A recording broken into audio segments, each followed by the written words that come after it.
pretty amazing discussion. I'd also like to welcome out Jess Kelly, who's a tech correspondent for Newstalk, and she also has an incredible podcast called Tech Talk as well. Give her a round of applause.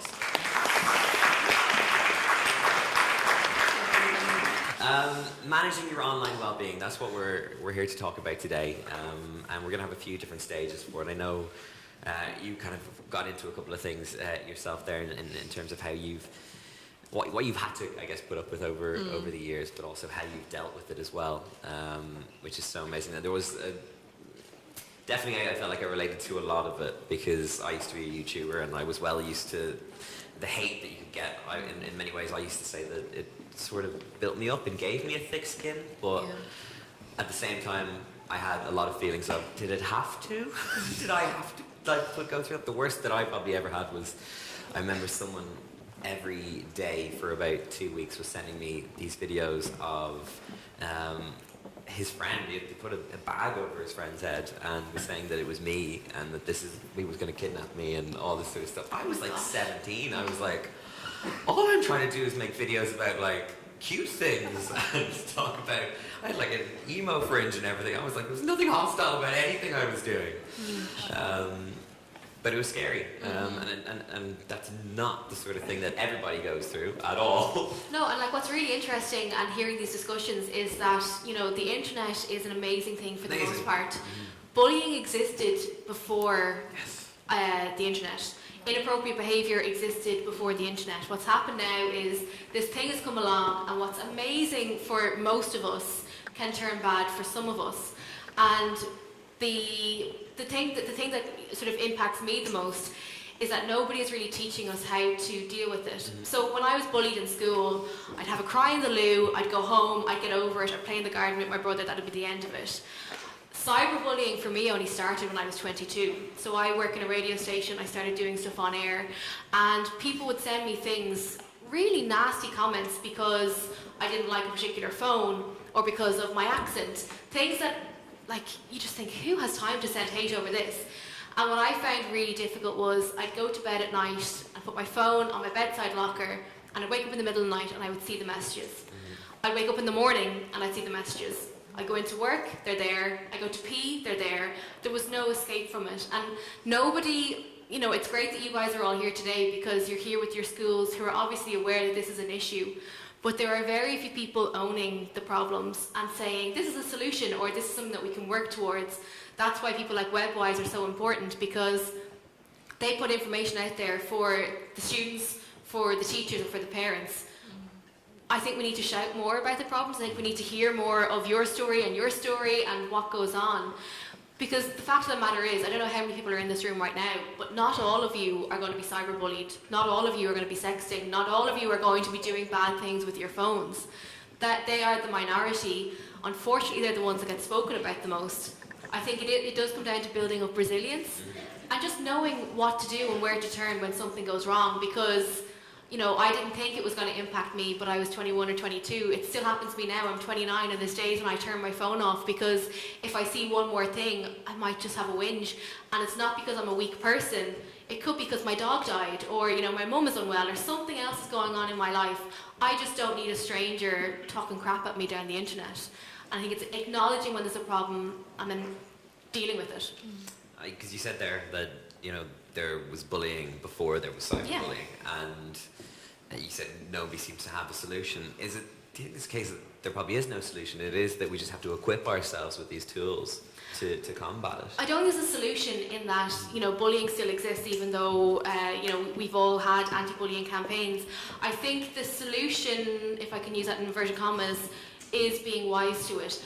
Learning how to read the tone on the internet. I could send you a really sarcastic message, and if I say to you I only use voice notes because I can, when I type, I'm like literally, I just sound so sarky. So I'm always like, hi guys, this is just so you know that I'm happy and this is my tone of voice. But it's so important because I could say something to you in person and you'll know I'm joking. Yeah. I could say the exact same thing to you if it's on a public forum like Twitter and you think, oh my God, Jess Kelly hates me. Yeah. I adore you. But you can't read my tone. You don't know what I'm trying to say. And that is a fundamental thing. How are we teaching that to everyone in this room?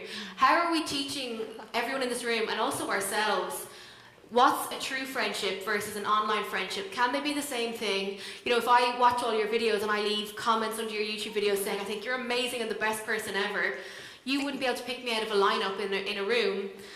But you can still take good from that. But I think we have to be careful that we take the good and the bad. You can't go around with this ego of like, I'm the best person in the world, because that's not real life. So I think it's about building up resilience, but also teaching those small skills. I say it all the time. I have a 3-year-old niece, and she's gas, but I teach her to say please and thank you and how to tie her shoelaces and how to cross the road. Nobody is doing that in terms of digital education. We're not sitting down saying, well look, if an ad comes up and they use bad words on a YouTube video, you X out of it and you report it and you take a screenshot. She's 3.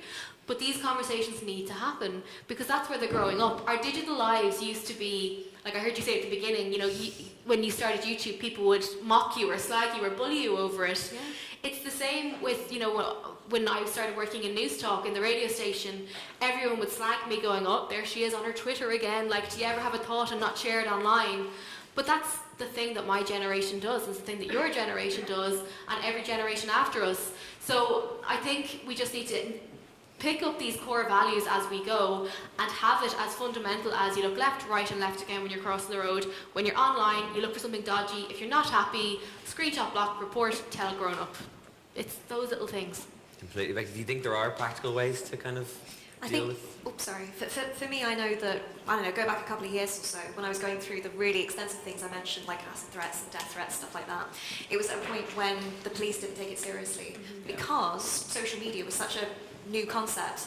Their reaction was literally, you know, change your name or create a new YouTube channel. I think it was before Twitter. But no, that sort of misunderstanding was really hard to deal with. So lots of people were like, just go to the police. And I was like, no, nothing's happening. It took about 2 years for me for them to start taking it seriously. It took 2 years to find one of the main culprits. And I know that in the last year or so, again, people have found my address and things are coming through, which I don't show online at all. I've just said it here, but I'm keeping it fairly quiet. The police are taking it seriously, which is great. So it shows that over time, things are changing. For me, on a personal level, that feels great. I feel safer ringing in than I used to. And the same would sort of apply, I guess, across the whole of the internet. With time, with more experience, I think we'll become more equipped. Over time, I think that, bullying will always exist. Some of the stuff I've dealt with just never seems to stop. And instead of, blocking, some of these websites that exist, there's nothing I can do. Phoning the police to tell people, to tell them that there's people online being nasty to me on a daily basis, nothing really happens. It is just a case of mentally blocking it out. You have to build a thick skin. But I also find though that, initially, and even still today, when you talk about things, if I say to you, someone's saying something mean to me online, if you don't get the online space, you'll just say, well, stop putting stuff out there, stop putting yourself out there, put your phone down. And that's not an okay thing either, because the benefits that I personally have found, like when I was in school, I didn't fit into any one of the little cliques. So I just found my own little path in the internet, and I use technology to kind of find my voice, and I've turned it into a career. And so when people say put your phone down or don't put yourself out there, I say no. Why should I have to change my behaviour for somebody else's reaction? I think if the more we educate people, I also think the more we call out people as well, and just say that's not an acceptable way to think of it. For everything that you say online, there is somebody's brother, sister, mum, dad, granddad behind it. And when I was getting really bad stuff when I started going on the radio, I clicked into one of the guys who was saying some really nasty stuff about me, and I realised he has a daughter who's a few years younger than me, because he was wishing her a happy birthday and she was 3 or 4 years younger than me. And I thought, God, imagine my dad doing that. And it helped me get over, because I realised that the issue was with him. I wasn't doing it, and if he wasn't targeting me, he'd be targeting somebody else. So I think it's crappy that we have to have these conversations and say we need to get a thicker skin. People need to cop on. That's what it comes down to.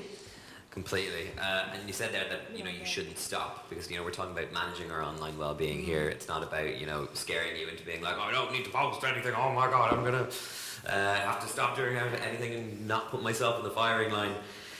How much should people and how much is too far in terms of documenting your life online? Because you've been doing it for a number of years. I was doing YouTube, and then I kind of pulled back once I kind of got into TV. I kind of stopped and got a bit more reserved with how much I gave away.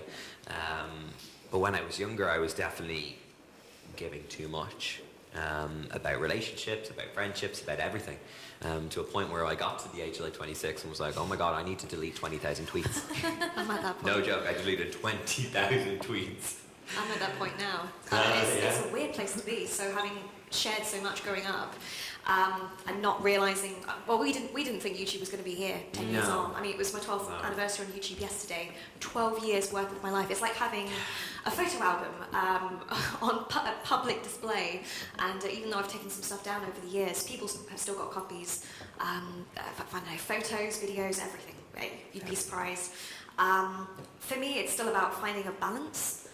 When I was at school, I think I could get away with sharing a lot more about how I was scaling, or stuff I was studying, or my favourite topic, lessons at school. I could share everything, whereas sort of now we're getting into the adult world. I don't know, even like 18 years old, when you start going to college and applying to university, things like that, sharing, potentially oversharing, it gets tricky. And the same as you're sharing as you're growing up, the things can sort of come back. I sound so negative, but it's just things I've learned. Even now, 25, 26, I'm in the adult world, and applying to jobs and things. It's amazing how many interviews people say, oh yeah, we looked at your YouTube videos, or we've had a look at your Instagram, because lots of the things I'm applying for are photography based. So it's that awareness that what I'm doing is being seen in a professional context, not just a follower context. But that applies to everyone in this room who's not just a YouTuber. Like, if you go for any job, they say now that they're not meant to do it, but if I was meeting you for a coffee, the first thing I'm going to do is Google you, so that I can look at your profile and be like, okay, I'm not going to talk to the wrong person, because that has happened in the past. Yes. But you just need to remember, it's not a case of not putting anything out there. It's just being aware that other people who you don't know can see it. Unless you lock down your different profiles to the point where you control who sees what and when they see it, and you have to accept it. But I do think YouTube is something entirely different. I met Alfie J's Pointless blog. He was in Dublin and in the RDS a few weeks ago, and I was interviewing him, and I said, I feel really strange because I know the colour of your socks and the colour of your bedclothes, because he vlogs every single day. And you do have that intimate connection, whereas for the rest of us who just are on like the likes of Twitter or Snapchat or whatever, you're still letting people in, but don't for a second think that only people who follow you will see that. It just takes one person to screenshot something and put it up into a forum, or to put it out there, or to give a completely different context, and then you are exposed. So I wouldn't discourage people from living their digital lives. My rule is always, don't say anything you wouldn't want your mum to see. And I think that's kind of a good port of call. Well, I'd say my grandmother, because my mum, she knows everything. One of the big things for me, I guess, when I started YouTube was something I learned to bring forward to now was the idea of not comparing myself to other people. Because I always used to look around and be like, why do they have more subscribers, or why are they getting more views, why is my channel going down or up or whatever, and it just brought me to a point where I had to go, wait, it's because, maybe the algorithm's favouring them now, maybe they're just flavour of the month, maybe I'm not making as good videos, or maybe it's just something's happening like that. But it just really taught me, going into the world of TV and radio and all that sort of stuff, and even just living life as well, like looking at my friends being like, they're on holidays all the time, or they're doing this. I really had to teach myself just not to compare myself to other people, or have FOMO even in life of what other people are experiencing and I'm not. How do you combat that? How do you get around the idea of not being jealous of, because we're all just like, pretty much, so many people are just trying to put their best lives out there online and just clean all their problems away. It used to be like that in the last, so my generation, we were raw all the time. So you knew who was having a bad time, who was having a good time. It was completely different. That's why I deleted 20,000 tweets, like some awful things. Sorry, it was about 5 years ago. I think things started to change, and because social media became so strong and everyone wants to put their best self out there, instead of feeling that connection that people were going through the same things as you, it starts to feel like, oh, people are having a better life than you. And I know that it's taken a long time for me and my brain to realise that, to know that the people around me, not that they're lying, but they're just not sharing everything. But it's also such a human trait. I mean, I walked in here today and I saw Jane, who organised this, and I was like, oh, Jane's wearing a dress, should I have worn a dress? Oh my God, I'm underdressed. It's such a human trait that exists in real life, but also online. And the bad thing is that online, it's in your pocket, it's in your bedroom. So my biggest piece of advice, and the best thing I've ever done, is know what I'm not. I'm still finding out who I am. I'm nearly 30 and I'm still trying to figure out who I am, what I want to be, but I know what I'm not. I'm not a person that feels comfortable dressing a certain way or talking a certain way. So I just plod my way through life and sure, be grand. Do you guys find that? Do you guys find that you kind of compare yourself to other people? Yeah? Yeah. And do you try and stop yourself doing that, or do you find it difficult to stop yourself doing that? Yeah, it is. It's tough, and it will go throughout as well. So it is something that you really kind of have to try and curb. Thank you so much, guys. You're Thank you. absolute legends. So much. How was Alfie Days? Alfie Days was lovely, and I got so starstruck because, again, I've seen him in his bathroom brushing his teeth. It's just a weird thing. Lovely. Absolutely stunning. Give them a massive round of applause. Thank you.